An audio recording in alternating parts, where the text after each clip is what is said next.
Welcome to the Standard Bank CIB Why She Leads podcast.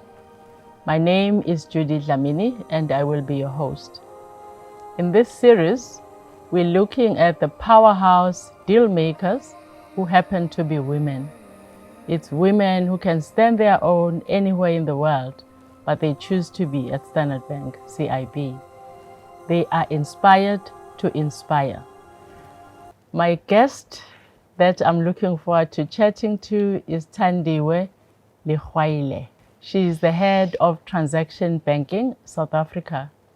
Morning, Thandiwe. Very good morning, Doctor. How are you? I'm well, thank you. It's an honor to have you. Yeah, privileged to be here. Yeah. You had 6 years as a practicing attorney, and then you came here and never left. Yes. What would you do differently, knowing what you know now, when you were planning your career and what to study? There's very little I will change, actually, Judy. I was very deliberate about my career from a young girl in the village. I was very clear that I wanted to work for the biggest companies in the world, and I wanted to be a lawyer. I equally wanted to study in the best universities of the country. And I set out to do that. And when I graduated as a lawyer and I started practicing, I got exposure into corporate and I got exposure into banking. But then it was about commercial litigation. It was about the drafting of contract. We were working for some of the banks in South Africa. And I was headhunted from there, actually, because I was writing opinions about some of the banking laws that were changing at the time. And therefore, I feel like the legal background has actually taught me how to think, how to process problems, how to solve problems, which I think I'm damn good at it. That's actually interesting because we always think of our careers based on the first professional training. Yes. And we forget that it's just a thing, it teaches you how to think. Teaches you how to think. I must say that when we are actually in the process of structuring a deal, I do put my legal hat at times, and there will be lawyers in the room, and I would challenge the lawyers because then I would be actually putting on my legal hat.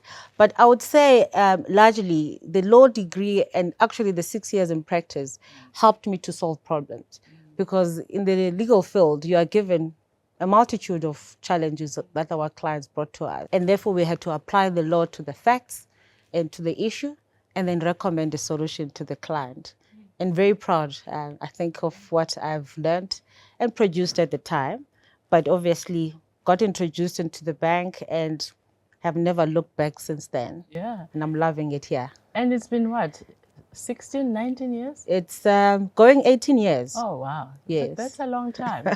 What keeps you coming back to the same, institution? Yeah. What's the pull? I would say it's the culture. Okay. It's the culture, the Standard Bank culture. You can almost touch and feel it. Here it feels like home. It feels like home because throughout my career, I was allowed to make mistakes as I explored various solutions to the challenges of the bank. When you make those mistakes, you take accountability, you learn from them. You actually tend to make a much bigger impact into the bank when you then try to solve the problem, because we're not scared. You have the protection. Yeah. And when we win the deals, we celebrate, and we celebrate big. This I know. We celebrate big. In my business, we have champagne months. Okay. When we hit our revenue targets or project targets, we have champagne to celebrate it, because we would have worked hard. And it remunerates, actually, Standard Bank rewards the performance. And when you're in a place where you're not appreciated, you're not rewarded well, you're likely to look somewhere else. And Standard Bank has not given me any reason to look anywhere else. Good. Yeah. And growth opportunities as well have been immense. I've had an opportunity to work in the rest of Africa, in West Africa region, exposed to other cultures. So it's been beautiful. In the morning, I look forward to to come into this place. I kick the blankets because I'm looking to make some form of a difference. Yeah. Yeah. It's amazing what you say because it matters a lot for everyone. You involved in the origination of the deal, the structuring, you involved with mergers and acquisitions, corporate advisory. What actually talks to you? Like which aspect of that? I think the day-to-day client's transitional banking for me is very important. We bank the biggest companies in the continent, actually, in this bank. Those that employ a lot of people. And therefore, just processing a salary on a salary day is very big because a security company needs the security guys to be paid so that at the gate of your estate, there's a security who shows up to provide the security.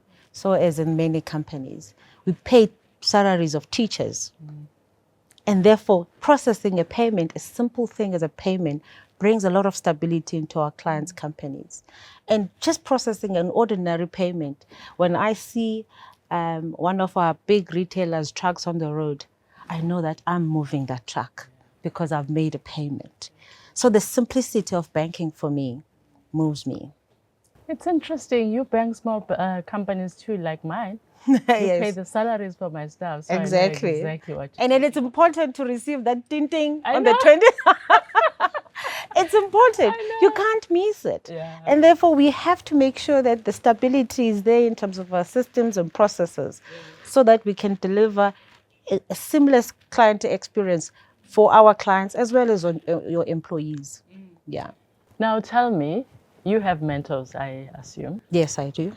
What's the one thing that you are happy they told you that you use in your daily life?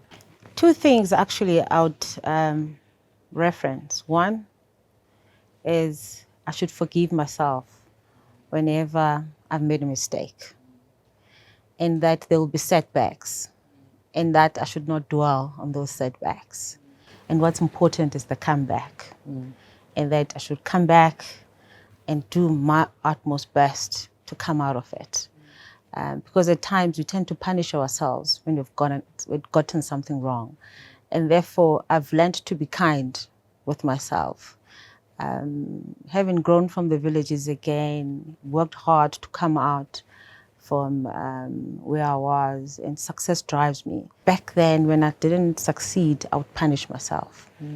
And I would spend days, weeks, actually reflecting on what had gone wrong. But now I'm very kind to myself. I learn from the setbacks and I move on. Yeah. That's amazing. Yeah. And I can relate to that. I think women tend to be very unkind to themselves, but Yes. kind to everyone else. True. You've been mentored, and you also mentor others. Correct. And what have you learned from your mentees, if anything? I learn a lot, actually. I'm very deliberate with my engagement sessions with my mentees. They have to be regular, they have to be planned so that we keep at it. And whenever I walk away from that conversation, I feel energized. I take an opportunity to reflect on my own journey.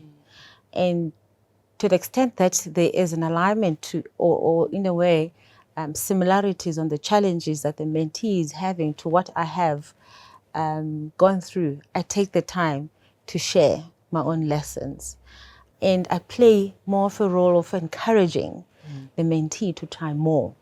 And when I walk away from that conversation, and if I am experiencing a challenge at the time, I take my own advice. I take my own advice and apply it. Well, I have a letter from one of those mentees. This one is from Shamiso Mapanga.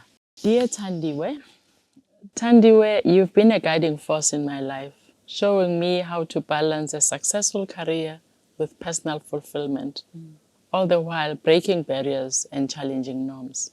Your belief in me has opened doors, pushing me to excel and leading with purpose, integrity, and heart. Thandiwe, you've not only taught me the importance of prioritizing both my mental and physical health, but you've also shown through your own example how living a balanced life positively influences both work and family. You lead by example, achieving remarkable success in your career while nurturing a family and well-being. Beyond your advocacy for women, you lead with boldness and inspiration, rewarding success, unifying teams, and driving business growth. You have inspired me and countless others in unimaginable ways. I'm deeply grateful for your unwavering support and dedication to empowering women to reach their full potential. Thank you, Shamis. Oh my Isn't that goodness. beautiful? Oh, that's so beautiful. Yeah. Really humbling. You never know how you're touching people's lives at those engagements. You think that it's a conversation. And you don't know how people take the advice and apply it in their personal life and work. To hear such a beautiful letter, for me, it is fulfilling as well. Because one thing I'm trying to do is to leave a legacy behind, because I've been helped by others before, and I take the time to help others, to inspire others, to guide, to mentor, because without that, sometimes we don't know whether what we're doing right, and whether we're headed the right direction. And getting the feedback, it's such a beautiful gift. Makes it worth it. It makes it worth It makes it worth it.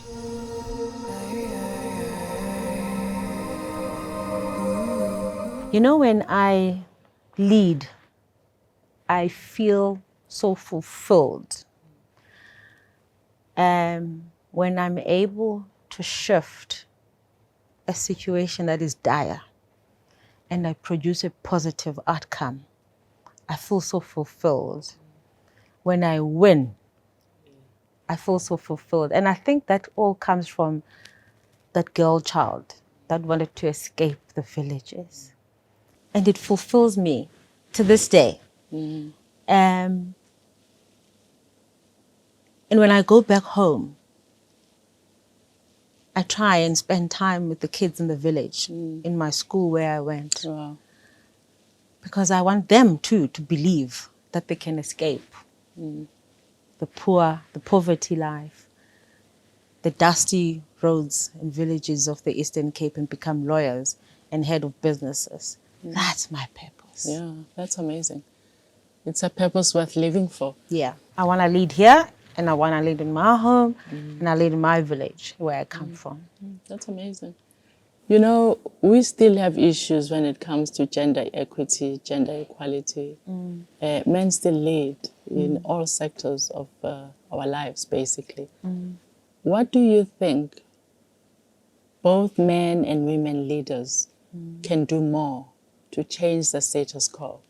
Because SDG 5 and 10 matter for all countries. Yeah. How do we work closer to it as leaders across gender? I think programs such as these, Why She Leads, are very instrumental. We've got to work on women to believe that they can. They can lead. They can run businesses of the significance of business I lead today. Because we tend to doubt ourselves because of our upbringing, or maybe the challenges that we encountering. So being intentional about the women development, it's important. I didn't get here on my own. I got support, even though at the time there were no formal programs. But having somebody who recognizes my potential and say, if this lady is given the opportunity and is supported, she can have a significant impact in the business. So we've got to be intentional about that. The more of women that believe that they can, we can overcome that. And then I suppose from the men's side, creating the space for women to lead and being comfortable that women can lead. Being comfortable to give a woman a meaningful mandate. When I took over this business, we had a program we called Women Agenda. We wanted to ensure that we invest in the learning and development of women, So our budget was going towards women in terms of learning and development. Senior sponsorship programs towards women. Recruitment was very deliberate around women because I didn't have women largely at my table. So is level below.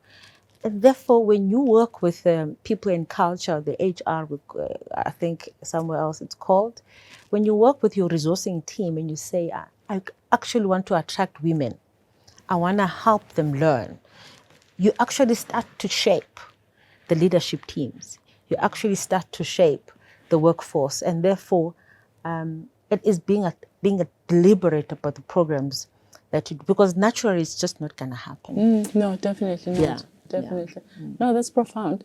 19 years of marriage, 2 kids later. Yes. Climbing the corporate ladder. Yes. What would you tell your 16-year-old self in the village, knowing what you know now? Now, well, you've done well, girl. Yeah. I would say that there's been tough times. As I was starting a family with my husband, we had our son on our first year of marriage. It was easy. 2 pregnancies thereafter I lost. Oh, I'm sorry about that. So there's a 7-year gap between my daughter and my son. Somehow I think God designed it in a way that I'm able to manage it. And in that 7 years, one does invest in the career growth. It was not easy, I must say, because I lost the 2 kids at 28 weeks, both of them. So I was quite advanced, and therefore that was hard. That was hard because I felt like I was failing as a woman. I was failing to have a child, and in a way kind of also blamed how hard I was working at the time. Because when you get married, you're likely in your middle management level and you're starting to grow your career, but at the same time you want to have children. So I blamed myself a lot about the loss of those kids. But I've learned to forgive myself. I've learned to forgive myself, and I had a very supportive husband who assured me every time that I was enough. And I made it here. And now that I have 2 children of my own, in December, I've got 7 children at any given point in time because I take my sister's kids and my brother's kids and my nieces, and therefore they spend time in my house. I am still fulfilled. I wanted to have 4 children. I've got 2 children of my own, but I've got enough space and love for all other kids in the family. So I've done very well. That's amazing. Yeah. You have done amazingly well. And, you say something that's very important that I think we always have to say to young women especially, how it matters to have a supportive partner. Yes. So choosing the right partner for you matters. Would you agree? I've had an opportunity to have conversation with women that are struggling to fall pregnant and women that have had numerous miscarriages. And when I would encounter those women, I would ask myself, God, is this the lesson I was supposed to impart, or a lesson for me too, so that I can have conversations with these women?